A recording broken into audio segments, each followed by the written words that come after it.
Good morning.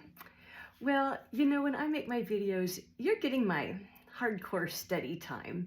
And so often when I'm in my devotional time, I think, oh, I should put some of my devotions to a video for you guys. But then I think, oh, that's just more editing and I don't have to put my makeup on and do my hair. I just get up and put on this cashmere sweater that I inherited. I would never buy myself such a luxurious cashmere sweater. But anyways, I'd just throw this on and thinking, well, it would always be the same outfit. Anyway, but you know what?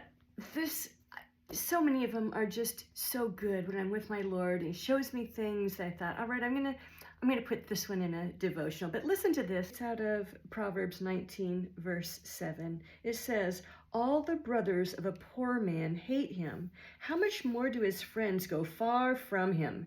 He pursues them with words, but they are gone. And I got thinking, Jesus was a poor man, especially when he left the family carpentry business.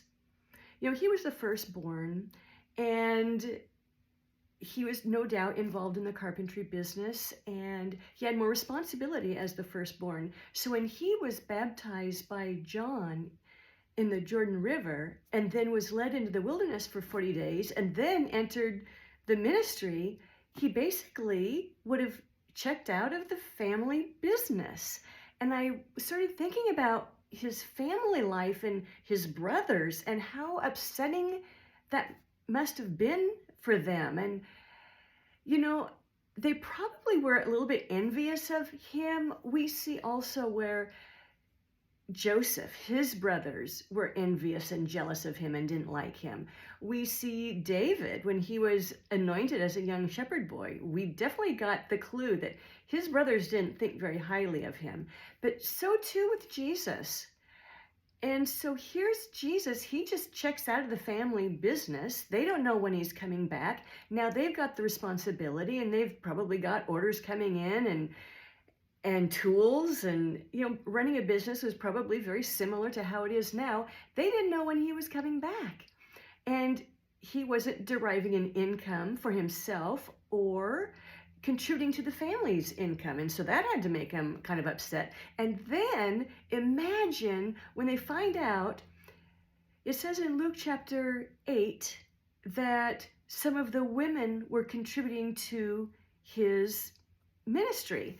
And I'm thinking, oh my goodness, can you imagine how his brothers were thinking that, all right, he's not helping with the family business, he's not contributing to the household, now he's just gone, he's taken off, he thinks he's this rabbi kind of guy, this celebrity, and now the women, he's taking money from women?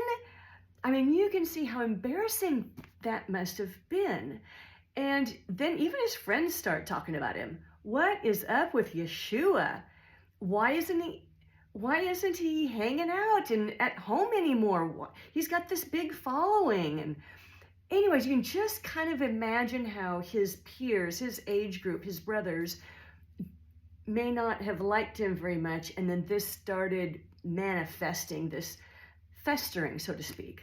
Now, probably the adults liked him. He was probably a really good kid, very polite, probably always helpful, never disrespectful. But the young people around him, his age and his siblings, probably didn't like always having such a goody two-shoes of an older brother, a brother checking in on him, and their conscience was probably feeling kind of guilty often, because Jesus probably would have been a very good kid.